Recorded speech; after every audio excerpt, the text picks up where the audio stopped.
Olá, eu sou Montanha E eu sou o Ramon. e você está ouvindo o Dev na Estrada. What's a web cake?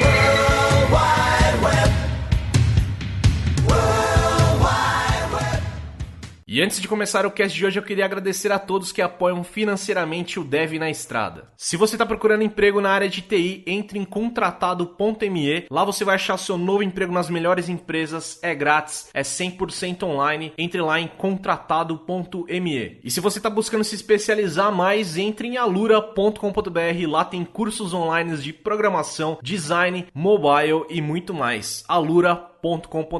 Também quero agradecer a todo mundo que nos apoia financeiramente lá pela plataforma do Apoia-se. Se você não sabe do que eu tô falando, entre lá em apoia-se/Dev na Estrada, você vai ver todas as nossas metas, as recompensas. Hoje já são mais de 80 pessoas que apoiam o nosso projeto financeiramente aqui do Dev na Estrada, beleza?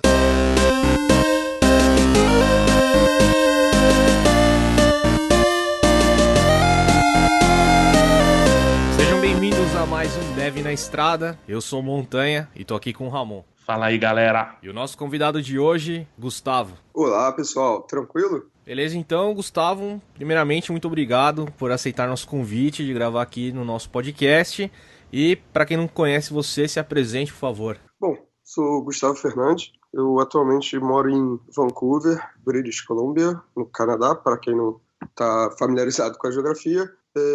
Estou aqui há 3 meses, mais ou menos 3 meses, uma semana agora. Acabei de vir para cá, vim realocado com a minha esposa, depois de aceitar uma oferta de emprego para ser IT Operations Lead numa produtora de jogos local. Então, eu cuido basicamente da estrutura dos servidores e de todos os sistemas que dão suporte, né, para os jogos da produtora. Complementar que é tudo na nuvem, então todos os nossos serviços são baseados na nuvem. Então, tudo isso que a gente faz, nada disso pode ser baseado somente aqui, né, no escritório, porque senão, se der uma chuva, como sempre dá em Vancouver, ou então um terremoto na costa oeste, lascou-se. Pô, diferente, né? Diferente o pensamento. Legal, então pra gente começar o cast, cara, a pergunta que a gente sempre faz é, vamos voltar um pouco no tempo aí, conta pra gente como é que você começou a mexer com computador, pensar nessas coisas, conta aí pra gente como é que tudo começou. Bom, beleza. Vamos lá. Cara, meu pai, por volta sei lá, acho que no início da década de 90, meu pai trabalhava numa empresa grande no Rio de Janeiro e ele conseguiu, naquela época, eu devia ter uns 5, 6 anos, sei lá, ele conseguiu naquela época um computador, eu acho que no modelo de aluguel, de leasing, naquela época, como o computador não era tão comum no Brasil, a internet também estava, não posso nem dizer começando, né? Estava sendo ainda mal estruturada. Meu pai conseguiu um computador para levar para casa, para ele fazer os trabalhos dele, né? Continuar fazendo coisas de trabalho, e também como uma forma de educação pessoal. Ele se interessou, né, e começou a gostar mais da coisa de computador. E aquela coisa de filho, se aproximar de pai e tal, eu sentava do lado dele, ficava vendo, e ele percebeu que eu comecei a demonstrar um certo interesse. E eu lembro que nessa época, eu realmente não tenho o ano exato, mas eu lembro que nessa época ele tinha um CDzinho da AOL, sabe? American Online. E a gente ficava sempre procurando o período da internet que era mais barato para ligar o modem e tal, aquelas coisas. E aí eu ficava jogando aqueles joguinhos bem básicos, né, de criança e tal. Aí ele ficava me mostrando como é que era e tal. Depois de um tempo eu comecei a jogar os joguinhos de DOS. Eu lembro de um joguinho de corrida, um joguinho do Aladdin. Enfim, comecei Aladdin, a jogar. Aladdin, Jogou era isso? Era maneiro, né? Maneiro. Pô, horas e horas, cara. Aí, enfim, eu acho que é meio que lugar comum, né? Pra quase todo mundo que começa nessa carreira, eu comecei mexendo no computador assim, meio que tendendo para os jogos. Logo em seguida, acho que lançaram o Windows 95, colocaram o Windows 95 no Brasil, sei lá. Aí colocaram o Windows 95, eu comecei também a brincar. Pô, eu lembro que antes disso... Nossa, não, eu lembrei de uma coisa. Antes disso tinha o 3.11 e tinha um joguinho chamado... Como é que é? The Incredible Machine, jogaram isso? Não, Cara, esse aí não lembro, não. não lembro não. Pô, não vem mandar que não é da época de vocês, pelo amor de Deus, não vai me dar um tiro aí, não. Começa não. Era na época não, cara. Mas, pô, não, mas aí tinha esse joguinho que, pô, era um dos meus preferidos, cara. Sem sacanagem, esse jogo, pra mim, como eu era bem novo, né? Esse jogo foi um jogo que meio que me direcionou pra área de exatas. Porque quem jogou isso deve saber, você tinha que posicionar assim, o objetivo do jogo era você cumprir determinadas metas, cada cenário você tinha, leve a bola até o ratinho, leve não sei o que lá. Era um negócio bem lúdico, bem simples, mas você tinha que mexer com alguns elementos, já considerando a gravidade, a velocidade. Eu acho que eu joguei esse game. Tá vendo? É. Só que calma aí, não nessa época. Porra. Eu tenho uma pequena lembrança, eu acho que eu joguei alguma coisa remasterizada disso daí, cara. Porque assim, a minha lembrança que eu tenho de jogos que eu comecei ali, eu joguei acho que Prince of Persia no monitor de fósforo verde, mas não era meu, era em casas de outras pessoas. E aí quando eu tive o meu computador, eu lembro de Doom, Duke Nukem, e após essa leva de jogos de DOS, eu lembro do CD Expert, mano. Não sei se vocês lembram dessa época. Eu comprava muita revista com CD Expert. Sei. E eu joguei, acho que é Earth Jim. Era uma minhoca numa cabeça, num corpo de espacial, assim. E eu lembro. E eu lembro desse jogo, cara. Eu acho que foi num dos jogos do CD Expert aí que eu comprei. Mas eu lembro que já era colorido e tal. Não sei se é a Pô, mesma tá falando que eu tava jogando no computador em preto e branco, porra? Isso foi depois da década de 70, tá, galera? Já tinha televisão colorida no Brasil, o monitor já era colorido. Mas eu lembro cara, desse joguinho, você falou agora, eu foda. pesquisei no Google pra ver, e eu tô olhando pra um screenshot do jogo, cara, é bacana, cara, pro Windows 3.11, é maneiro, cara. Pô. O negócio era bem elaborado pro que tinha na época, pro que tinha de recurso computacional na época. Obviamente eu não tava nem aí pra isso na época, eu tava mais interessado só no joguinho, mas depois, né, crescendo, eu fui ver, cara, isso era muito legal. Tanto é que hoje eu acho que tem uma versão pro Steam, obviamente totalmente remodelada, né? Tá até abrindo aqui o Steam, eu acho que eu tenho ela. E durante um tempo aí eu joguei de novo uma versão mais moderna. Eu acho que foi no Steam, eu não tenho certeza se foi no Steam ou se foi baixei em algum outro lugar. Pô, eu joguei, massa demais. Pô, é esse mesmo. É muito legal. Mas, enfim, deixa eu... É isso aqui. Cadê? Incredible. Não. Eu não tô achando aqui, não. Ele foi colocado no Steam com o nome de Crazy Machines. Quem quiser jogar aí depois... já tem uma versão mais bonitinha, mais gostosa, são mais a mecânica, a ideia por trás, a temática é exatamente a mesma. Quem tiver filho pequeno aí tal, quiser já dar um empurrãozinho, cara, super apoio, super recomendo, porque isso pra mim foi um dos marcos na minha iniciação ao computador. Muito bom, cara. Bom, mas aí no final da década de 90, início dos anos 2000, aí eu já comecei você vai evoluindo, né? Você vai amadurecendo com os jogos. Aí eu comecei a jogar o famoso Alifoot 98. Acho que todo mundo, ou quase todo mundo deve ter jogado isso. Counter-Strike, né? Claro, porque não.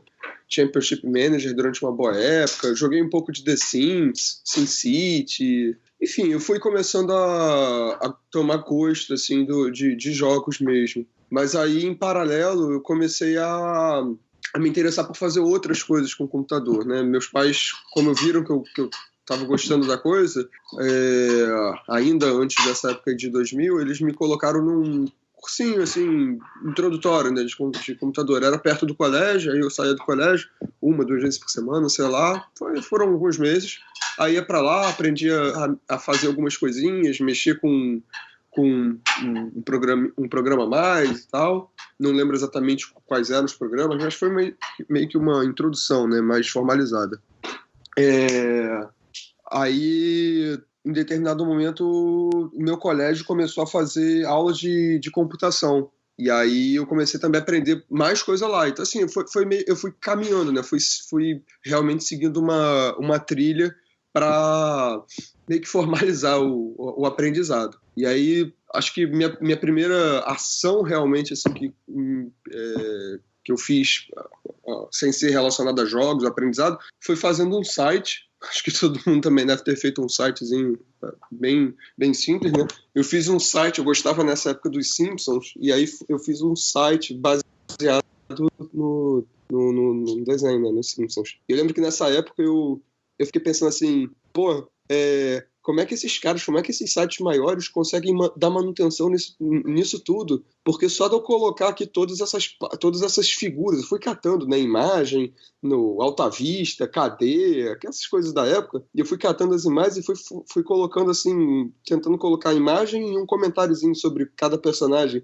Eu falei, caraca, é muito ruim ter que criar todas essas páginas. Aí se eu altero uma coisa numa página, eu tenho que alterar em todas. Pô, eu tinha, sei lá, 12, 13 anos, sabe? Eu não tinha a menor noção de programação mesmo, de manutenção, de orientação a nada, de boa prática, enfim.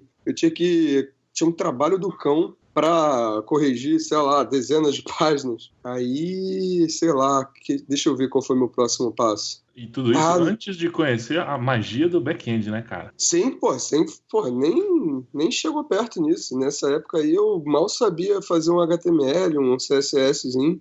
Você tava falando, enquanto você falava, eu tava aqui pensando, cara. Eu lembro que uma vez eu fiz um site, foi audacioso, né? Fiz um site e falei, não, vou fazer um site, webmaster, alguma coisa, porque eu sou foda, né, cara? Manjo de internet aqui e outras pessoas vão querer fazer sites comigo. E eu lembro que era um site em tabela, cara, enorme, tinha link, nossa, tinha muito link, muita coisa. Eu só conseguia pensar exatamente o que você tá falando. Cara, é impossível manter isso aqui. Não é possível que a minha referência na época de site grande assim era o UOL, né, cara? Então. Também. Eu ficava pensando, eu falei, cara, será que a galera lá na UOL fica fazendo isso aqui? Porque deve ser muito zoado, sabe? Tem que ter um jeito, cara. Tem que ter uma forma mais fácil de fazer isso, né? Exatamente, cara. Falar pra você que eles fazem isso até hoje.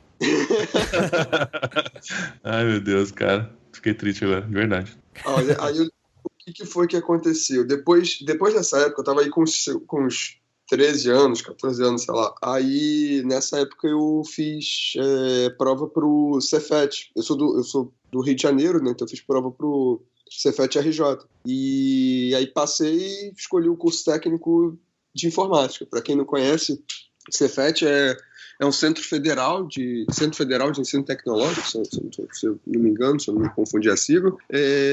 Uma escola, né, um colégio federal que foca no ensino médio e no ensino técnico. Mas durante muitos anos, muitas décadas, é uma rede de centros educacionais bem antiga, né? Acho que desde 1920, 1930, sei lá. Desde o início deles, eles focam no aprendizado profissional e não no aprendizado básico, né, de ensino médio, como são outros colégios. Então, logo que você entra, você tem que escolher meio que uma carreira, uma área que você vai se aprofundar. E aí eu escolhi informática. Olha só que surpresa, né? E nessa época aí que eu realmente comecei a ter contato com a maravilha do back-end, da estrutura do computador, com a arquitetura, enfim, com tudo mais. Aí realmente o jogo começou a ficar sério. E eu lembro que também, né, eu acho que eu meio que decidi em parte, né? Na época que eu estava assim, na dúvida, qual área da computação que eu vou seguir e tal, foi depois de uma prova de banco de dados, cara. Porque teve uma das matérias era introdução a banco de dados, tinha que fazer uma modelagem do sistema com tabelas, relacionamentos e tal. E eu nessa época não, eu sempre fui muito, muito zoneiro. Eu nunca fui, de criar muito problema e tal, mas eu tava sempre tomando um esporro de professor. Mas tinha nota boa e tal, eu tava sempre bem na fita. Então, assim, cara do fundão. Cara do fundão. Eu era turma do fundão, mas tinha nota legal. O cara do fundão que passava. Exatamente. Tem que explicar direito isso aí, porque zoneiro aqui em São Paulo é outra parada. Outra parada. Zoneiro? Não, zoneiro não sei o que é isso aí, não. Eu sou do Rio, galera. Não vem colocar gíria aí pra cima. Fala igual o Bolsa. É muito zoeira, meu. Muito zoeira. Muito zoeira. Aí, depois de uma prova assim de banco de dados, a turma inteira se ferrou, cara. Mas foi assim, foi uma choradeira, um mar de nota vermelha. E acho que só tinha uma ou duas notas boas, assim, azuis e muito boas. E aí o professor não sabia direito quais eram os nomes das pessoas, e quando ele foi pegando assim a prova e foi chamando, né, um por um e tal, aí quando ele chegou no meu nome, ó, esse aqui foi uma das notas boas, quem é? Levanta aí. Aí eu levantei, o cara falou, o quê? Você? Não, tu não tirou essa nota não, eu corrigi errado. Aí eu saí correndo da... Cara, nessa época eu tava andando de muleta, que eu tinha rompido os ligamentos jogando basquete, eu saí correndo, pulando com a perna engessada, arranquei a prova da mão dele e falei, não corrigi nada não, me dá aqui que é minha. Cara, aí a galera depois o pessoal foi colar, né, em mim para estudar para a segunda prova, e eu me senti mais confiante. Então, assim, comecei a gostar de banco de dados nessa época. E aí fechei o Cefet, formei lá, e logo em seguida comecei a faculdade. Comecei engenharia de computação na UFRJ. Na verdade, fiz tem essas duas chances, ou engenharia da computação ou ciência da computação, né? Pois é, isso que eu falei, engenharia de computação e informação, porque na UFRJ tem ciência da computação, engenharia de computação e informação, e engenharia eletrônica e computação. Então, ainda tem engenharia de controle e automação também, que é primo. E qual que é a diferença das duas engenharias, você sabe? Tipo, engenharia da eletrônica e computação e computação e informação. Porra, bicho, a gente vai ficar aqui o ano inteiro discutindo, a gente não vai chegar numa conclusão forte. Mas o que eu posso dizer é o seguinte, a engenharia eletrônica e computação é a mais tradicional. Obviamente, ela é focada em hardware, né? Então, ela existe desde, sei lá, década de 70, 80, talvez, não tenho certeza. E a de computação e informação é bem recente. Ela começou no início de 2003, 2004, enfim, tem relativamente pouco tempo. Quando eu entrei, eu era da terceira turma, e ela é mais focada como é que eu vou dizer, cara?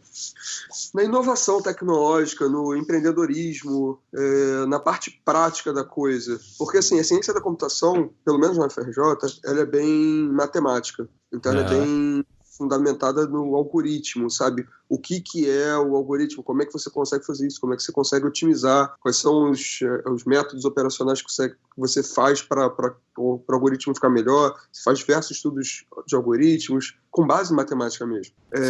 Quando você vai para a engenharia de computação, você tem essa base, mas não é tão fundamentada. Você tem uma base da engenharia eletrônica, mas não é tão fundamentada no eletrônico.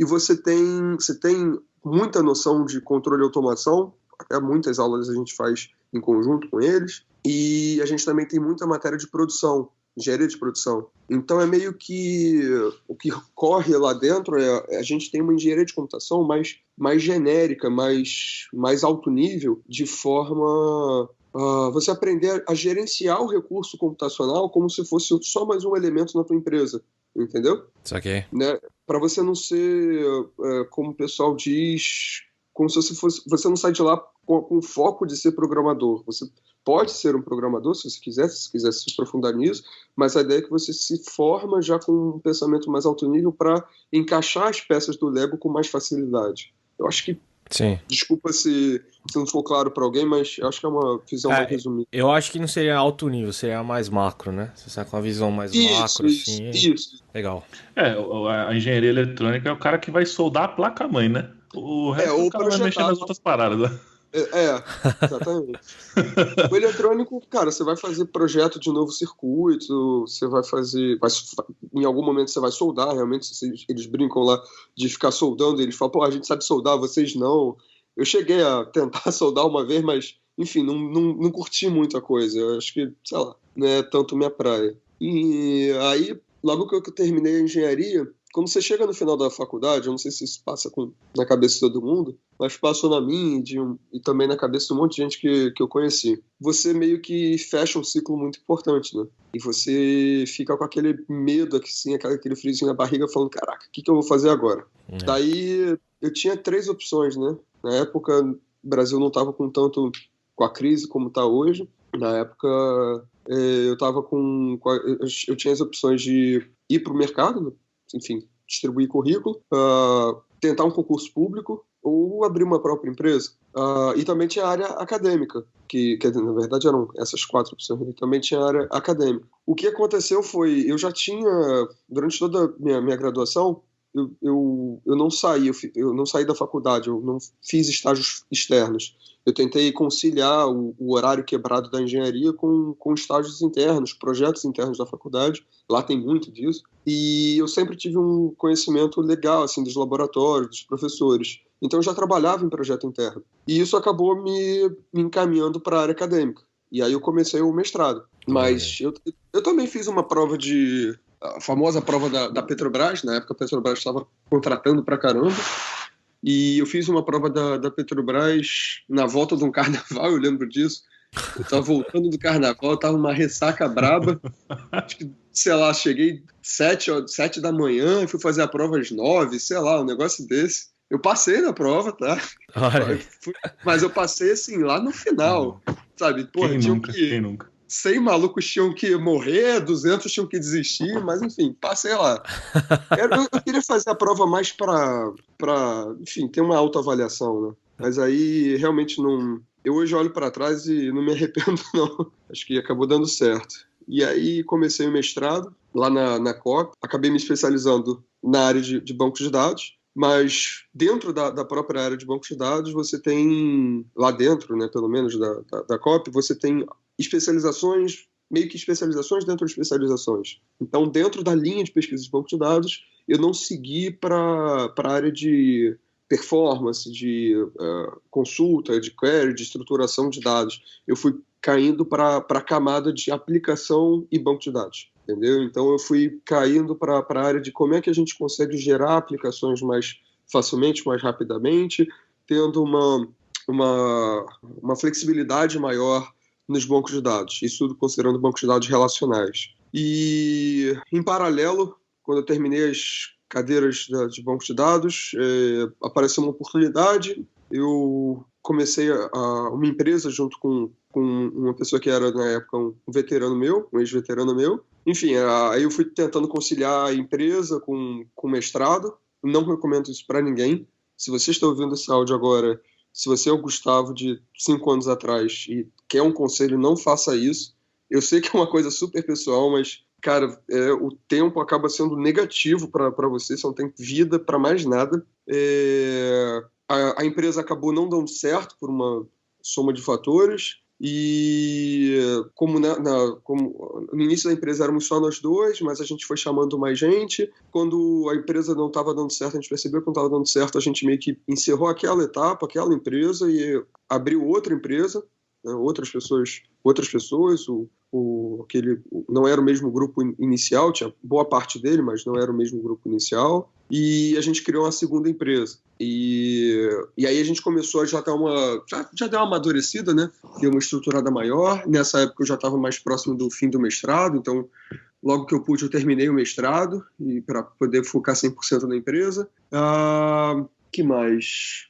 Sim, obviamente não posso deixar de falar do capítulo Canadá, né? Porque eu sempre tive vontade de morar fora, eu sempre tive a vontade de ter uma oportunidade de intercâmbio, mas durante a graduação até tive algumas oportunidades, mas infelizmente não casou o tempo, eu tive outros impedimentos pessoais para conseguir intercâmbio naquela época, e eu tive vontade de dar um passo a mais. No ano passado eu viajei para cá, abrindo parênteses, eu viajei para o Canadá, conheci a Costa Leste, as 4 principais da Costa Leste, Toronto, Ottawa, Montreal, Quebec, e eu fiz isso já com meio que um pensamento de longo prazo, né? Como eu tinha vontade de morar fora e todo mundo sempre falou bem do Canadá, e o Canadá sempre teve bons aspectos, com exceção do inverno, eu resolvi vir para cá exatamente no inverno. Olha que maravilha. Foi se testar já, né? Mano? Foi exatamente. Se gostasse então, assim, no inverno já tava bom já. Exatamente, foi esse o raciocínio. Na época, hoje minha esposa, né, na época a gente estava namorando, a gente bateu o martelo e falou, olha, é uma decisão lógica, é arriscada, mas é lógica, porque a gente nunca foi para um lugar tão frio, mas se a gente tem vontade de morar lá, seja quando for na nossa vida, acho que o mínimo que a gente pode fazer é ir no inverno, porque se a gente sobreviver a isso, né, se a gente tiver uma boa impressão, realmente não tem mais ponto negativo. Ou quase nenhum outro ponto negativo. E essa primeira vez que vocês vieram, vocês ficaram quanto tempo? A gente foram férias, né? Então a gente tirou 2 semaninhas. A gente foi em fevereiro do ano passado. Quem tá aí pesquisando, quem tiver a oportunidade de dar uma googlada aí, vai ver que de 4 a 18 de fevereiro do ano passado foi um inverno bem brabo. A gente acabou, se a gente queria conhecer o frio, a gente conheceu com bastante eficiência. Em Toronto, na época, na região de Ontário, principalmente, estava com avisos de... como é que é o nome? Tempestades? Não era exatamente tempestade, era vórtice polar. Cara, eu nunca ouvi falar disso. Eu fui descobrir o que era. Vórtice polar é como se fosse assim, um tornado, só que imagina um tornado de gelo, velho? Tornado? Não, calma aí. Imagina um tornado, que é aquela massa de ar girando, só que o tornado vem rápido, né? O vórtice polar é como se fosse essa massa de ar girando, meio que de uma forma circular, e deslocando ao longo da Terra. Só que com uma temperatura muito baixa, e vindo, obviamente, do círculo polar. E ela estava chegando... Suave. Foi dureza. De boa. Aí, venha para o Canadá. Urso polar, alce, castor e um vórtice polar na sua testa para te recepcionar no aeroporto. Cara, mas vou te dizer que em Toronto, nessa época, que foi onde estava o aviso de frio extremo e tal, não saia de casa, lá. Pô, os turistas aqui, meu irmão, a gente estava aproveitando o máximo, né? Pô, a passagem pro Canadá não é barata. Tu vai ficar com medinho de sair de casa por causa de um vórtice polar? É o escambau. Vórtice polar? Vórtice polar, nada. Pô, eu sou do Rio de Quê, Janeiro. cara? Tô de camiseta nessa porra aqui. Sou do Rio de Janeiro. Pô, sou do Rio de Janeiro, nascido e criado lá no Rio de Janeiro, fugindo de tiroteio todo dia. Vou ficar com medinho de frio, meu irmão? Bota um casaco aqui e vou pra guerra. Cara, mas, vou falar a verdade. Em Toronto, foi frio, óbvio, foi frio. Não tem mentira em relação a isso. A gente pegou menos 30 mas o pior de tudo não foi lá, cara, foi em Quebec, a cidade de Quebec, porque Toronto é uma cidade grande, é uma das maiores, se não a maior cidade do Canadá, apesar da capital ser Ottawa, né, a maior, é o principal centro econômico, como se fosse São Paulo daqui. Isso. E tem uma estrutura muito boa, então você tem transporte aquecido, você tem bons transportes, você tem a cidade subterrânea, você tem os prédios que são bem vedados, então você tem todo um amparo estrutural para te proteger do frio. Porra, Quebec, meu irmão, Quebec é meio que Petrópolis, tá ligado? É uma cidade linda para você visitar, é uma das cidades mais bonitas que eu visitei, é sério. É bem bonito, cara. Ela é maravilhosa, cara, sério mesmo, recomendo você. Pra quem é de São Paulo, é parecido com o Campos do Jordão, assim, se você for Isso, também. Campos do Jordão falam que é igualzinho. Então, muito da hora pra você visitar, mas pra morar lá deve ser meio chato. Não, cara, não faça isso, porque assim, a cidade de Quebec, né, a cidade de Quebec fica na província de Quebec, para quem não sabe, da mesma forma que Rio de Janeiro e São Paulo, enfim, tem homônimos. A cidade de Quebec fica na beirada, na entrada do rio. Tenho quase certeza que é uma das cidades mais antigas da América, porque o negócio que chegou lá por cima, fundou a cidade, construiu um forte para se proteger, né? E boa parte da estrutura básica da cidade, cara, o centro da cidade ainda é com um prédio de pedra. E, obviamente, isso não protege do frio. Bicho, é um frio boçal, de doer o osso. Cara, não dá. Bom, enfim, voltamos pro Brasil com aquele gostinho de quero mais. Isso em 2015, né, ano passado. A gente estava apaixonado pelo Canadá. A empresa, minha segunda empresa, né, estava meio que estável, mas passando pelo momento de turbulência do Brasil. Acho que todo mundo deve ter sentido isso ano passado. A gente teve muito problema. E eu cheguei num momento que eu falei, cara, eu tenho que tomar uma decisão pessoal. Então, conversei com os meus sócios, falei, olha, eu tô chegando aos meus 30 anos, cara, se daqui a pouco, se eu não fizer isso agora, eu não, sabe, vai ficar mais difícil. Eu quero ter essa experiência de vida. Então, foi doloroso, sabe, eu tinha a empresa meio que como um objetivo pessoal, meio que quase que como um filho, mas, porra, tive que bater o martelo e vim pra cá. E aí, comecei a procurar oportunidade de emprego. Na verdade, eu comecei a procurar oportunidade de emprego ainda no Brasil. Calhou de eu conseguir uma oportunidade bem alinhada com o que eu fazia na época, que era exatamente design de aplicação, modelagem de sistema, baseado na nuvem, e me fizeram uma oferta de emprego. E aí fizeram uma oferta de emprego no início desse ano, no primeiro semestre, e eu fiquei esperando, isso foi em abril, mais ou menos, foi em abril, e aí eu fiquei esperando a linda burocracia dos dois governos, na verdade mais do governo canadense, para liberar o visto de trabalho, para a gente poder vir para cá. E aí eu vim para cá em agosto, fiquei quase 4 meses esperando aí de molho, vim para cá em agosto, comecei a trabalhar na primeira semana de setembro e completei agora 3 meses nessa semana. E como que foi? Então você ganhou um sponsor, né? Você foi meio que patrocinado pela empresa com visto de trabalho. E você tá, como que eu posso dizer, você tá ligado à empresa, né? Você não pode trocar de empresa, procurar outro trabalho no Canadá. Isso, eu sou escravo da... Não, tô brincando. A situação é a seguinte, você tem diversas formas de migrar para o Canadá, tem vários programas de imigração. Um deles é o chamado Express Entry, que você se inscreve no programa e você tem algumas especializações dentro desse programa para você ser convidado a ser um residente permanente. Uma das opções, né, que é um sistema de ranqueamento, você ganha ponto, e uma das formas de você ganhar mais ponto para isso é você ter o que eles chamam de LMIA. Esse LMIA é um estudo, é como se fosse um assessment, né? É um estudo que um órgão do governo canadense faz sobre uma determinada vaga de trabalho para um determinado candidato, e eles fazem em resumo, a pergunta que eles tentam responder é: bom, tá bom, tem uma empresa que está tentando contratar um cara de fora. Deixa eu ver qual é o impacto que esse cara vai fazer no mercado canadense se ele realmente vier para cá. Empresa, você já tentou contratar outras pessoas com esse perfil? Não conseguiu? Não conseguiu por quê? Durante quanto tempo? Por que você está tentando trazer esse cara de fora? Ah, tá, então beleza. Então realmente tentou, não conseguiu, então está tendo que trazer alguém de fora. E aí vai olhar o perfil do candidato. Esse cara é realmente um cara apto a preencher os requisitos da empresa? Ou é um cara que a empresa está tentando forjar aqui dentro? Só ajudar, né? Só ajudar. Então eles fazem uma avaliação bem fria, né? Bem analítica, bem forte do perfil da empresa e do candidato, e concedem, ou não, né, o LMIA. No meu caso, também, me deram o LMIA positivo, e isso serviu como apoio para o meu visto de trabalho. Sem um LMIA, hoje, é muito difícil você conseguir um visto de trabalho. Para quem é da área de TI, você tem boas oportunidades de conseguir um visto de trabalho, mas são raros os casos de LMIA.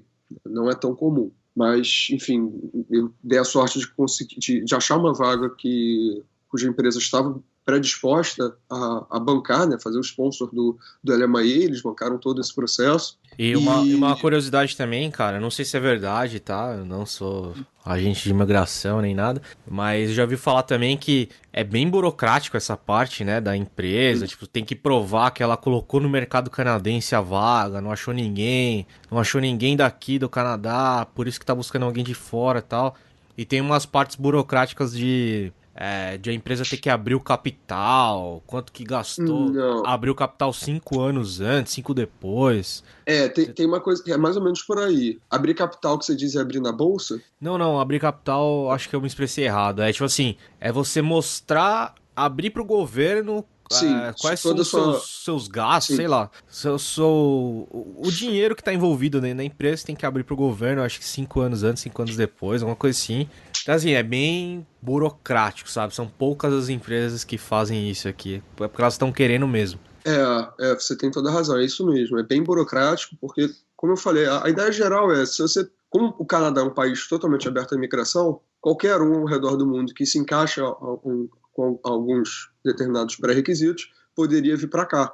Só que a ideia, eles não querem trazer qualquer um, né? Exato. Enfim, o objetivo deles é trazer galera capacitada, que, enfim, mantenha ou melhore, ajude a melhorar o nível do mercado, o nível do país.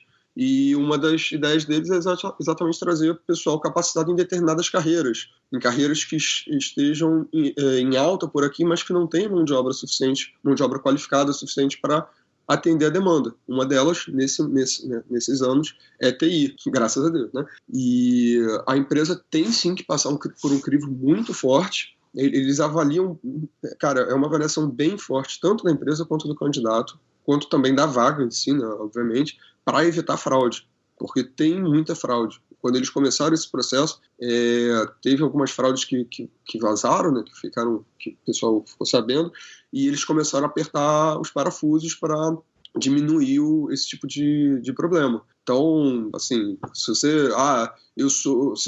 eu já estou aqui legalmente no Canadá e quero trazer minha família, eu posso abrir uma empresa de fundo de quintal e falar que procurei gente aqui, não consegui, estou contratando alguém lá do Brasil, que por acaso é meu pai, minha irmã, meu irmão, minha tia, entendeu? Então, assim, para eles evitarem esse tipo de coisa, eles fazem um crivo bem forte. Então, é isso que você falou, a empresa tem que provar um monte de coisa, nossa, tem que estar toda certa, não pode ter um pingo, uma vírgula fora da linha, uma vírgula fora do lugar. E uma coisa que as pessoas têm bastante curiosidade, assim, como que você foi atrás da vaga, assim? Você falou que começou a procurar o job no Brasil, como que você foi atrás dessa vaga e acabou encontrando ela?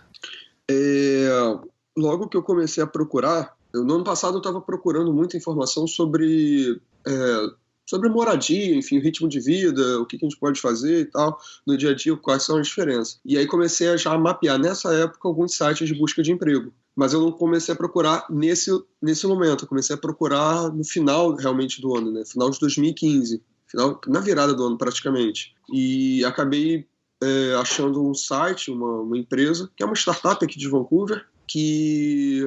como é que eu vou explicar?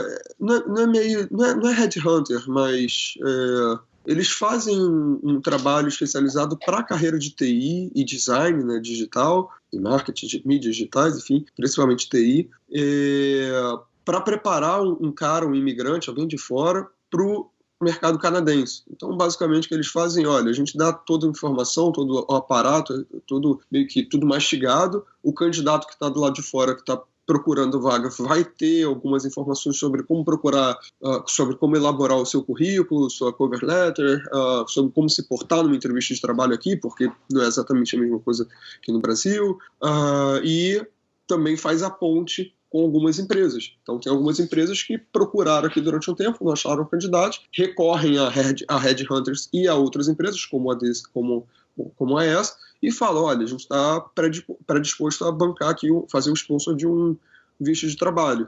Vocês podem divulgar essa vaga para mim? E aí já é uma vaga, já é uma coisa mais direcionada. Você tá falando da Van Hack, cara. Exatamente, Olha aí. Van Hack já foi eu tava na dúvida se podia fazer jabá ou não.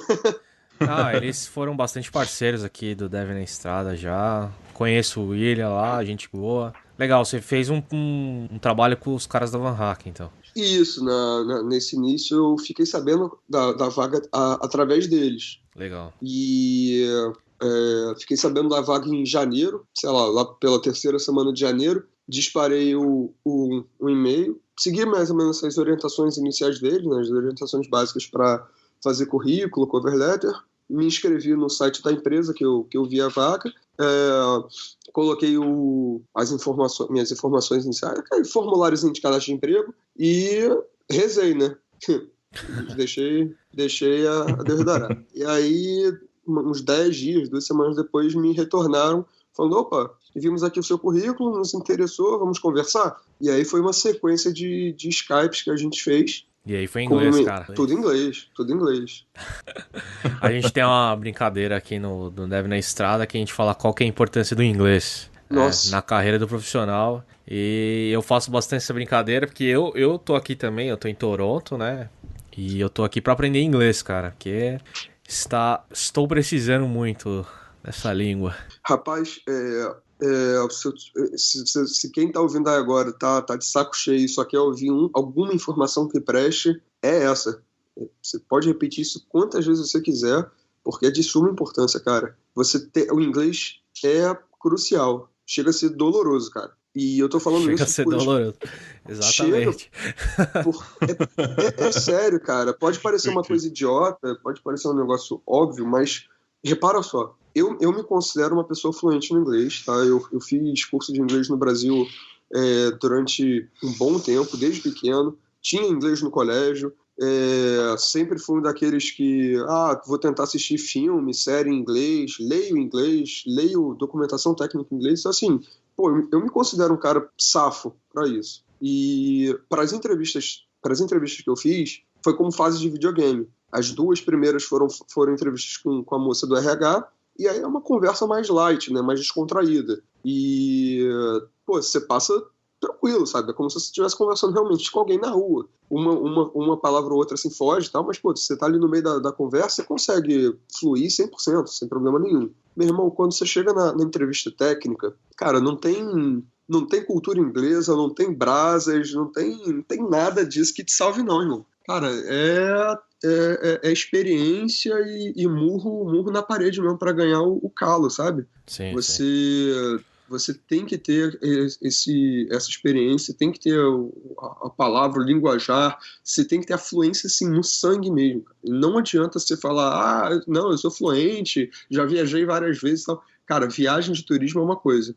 Você morar no lugar, você ter essa fluência do dia a dia é a outra completamente diferente. É igual você tentar. Eu já ouvi falar, tipo, daquelas provas de proficiência, né? Tipo, IELTS.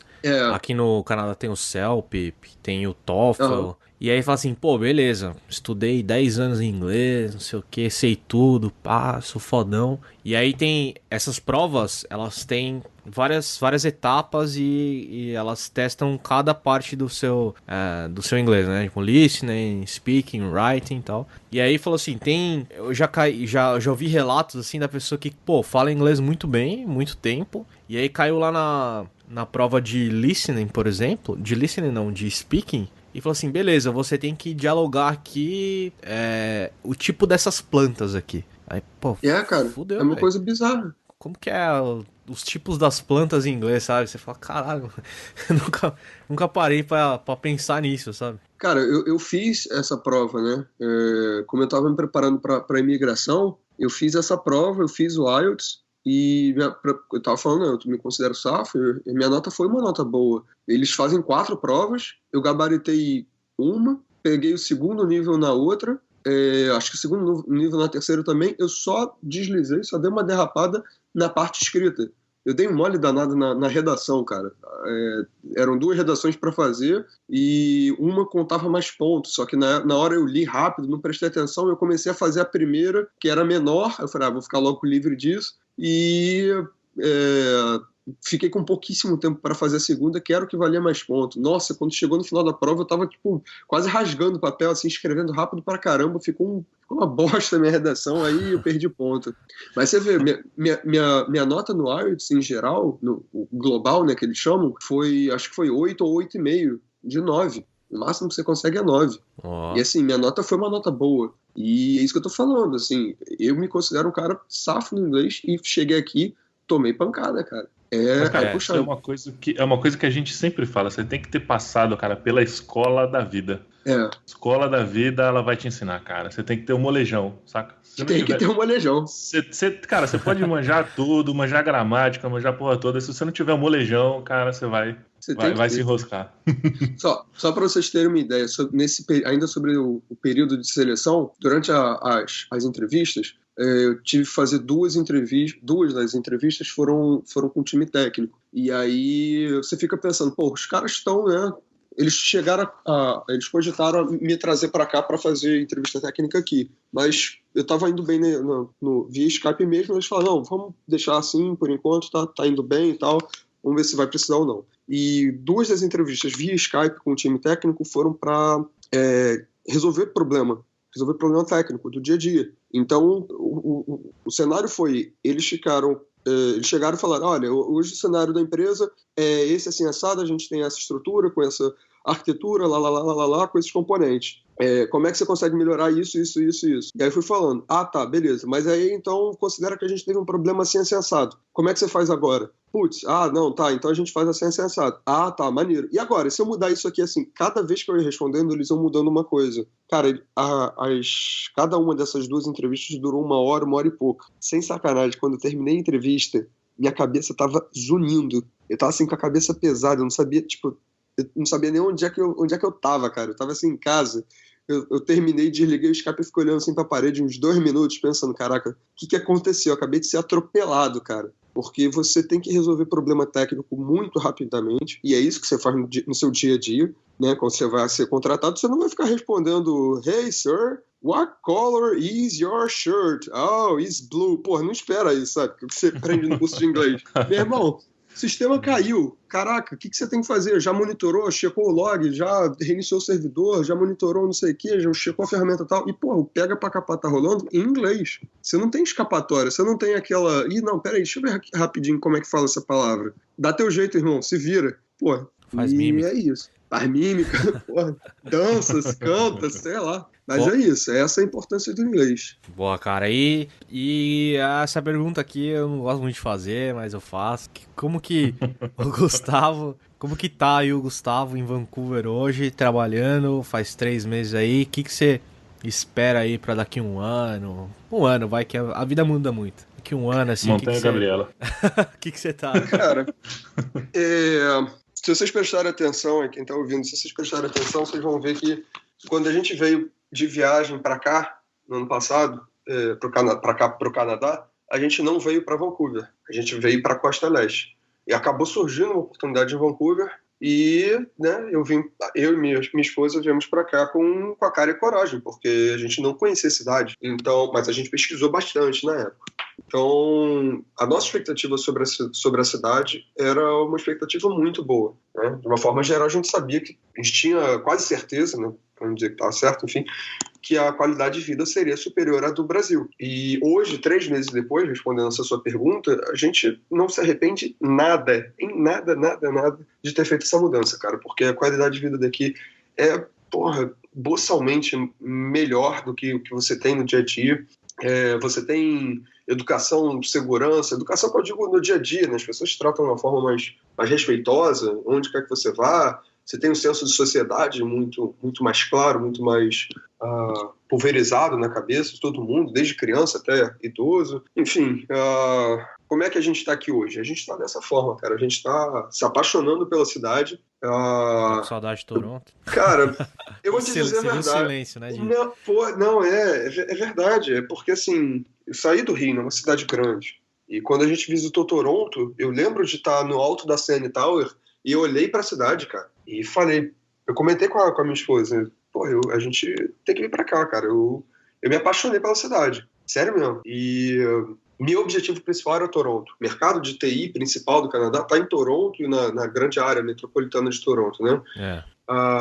Mas um amigo meu estava vindo para cá também e ele falou, cara, você já abriu o olho para Vancouver? Tem uma qualidade de vida também muito boa, não tem tanta correria de Toronto, não tem aquela coisa de cidade grande, mas também tem coisas boas numa cidade de médio para grande porte. O clima é mais ameno. O clima é mais ameno, exatamente. E aí eu comecei a dar uma olhada. Foi exatamente aí que comecei a dar uma olhada que abriu o olho e surgiu essa vaga. E aí foi isso. Mas assim, entre Toronto e Vancouver, cara, porra, não tem, é muito difícil de você chegar e falar, uma é melhor do que a outra e ponto. Não dá. É muito subjetivo. Depende de muita coisa. Eu mesmo não sei dizer hoje se eu prefiro Toronto ou Vancouver. É muito diferente, né? É muito diferente. O pessoal costuma fazer uma comparação que Toronto é como se fosse São Paulo e Vancouver está tendendo mais para o Rio de Janeiro.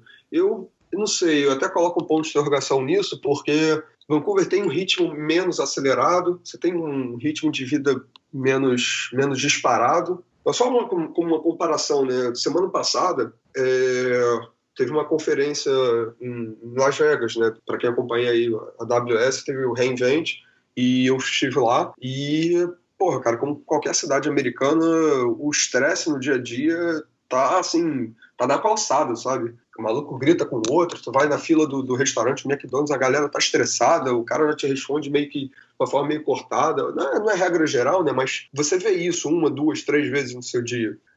Aqui não, você não tem isso. Ou se não tem isso, você tem uma forma muito mais rara, muito mais calma de uma forma geral. Então, a gente comentou, né, entre si que, caraca, pô, a gente tá 3 meses longe do Rio de Janeiro, longe desse estresse. Quando chegou aqui já tomou meio que um supapo, sabe? A gente meio que se desacostumou com esse ritmo, com essa correria. E Toronto não está tão diferente disso. Então, assim, por um lado, Vancouver tem esse que é mais de...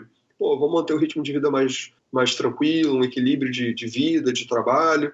Toronto, por outro lado, você tem um desenvolvimento profissional muito mais forte, né? Você, porra, vai ganhar... Eu acho que meu salário hoje poderia ser maior em Toronto. Sim. Tem um salário muito bom para cá, mas, porra, se eu quisesse ganhar dinheiro, quisesse vir para cá para fazer pé de meia, eu não viria para cá, eu iria para Toronto, ganhar o dinheiro lá. Enfim, é uma pergunta muito complicada, cara. Tu me deixou sem graça. Toronto e Vancouver, porra. Não, tranquilo. Cara, é isso aí. Queria agradecer de novo por você ter participado aqui do nosso episódio. Muito bom, muito legal sua história. Espero que você continue gostando aí de Vancouver, fique bastante tempo, consiga aí, talvez, não sei se você queira imigrar no futuro, imigre. Desculpa.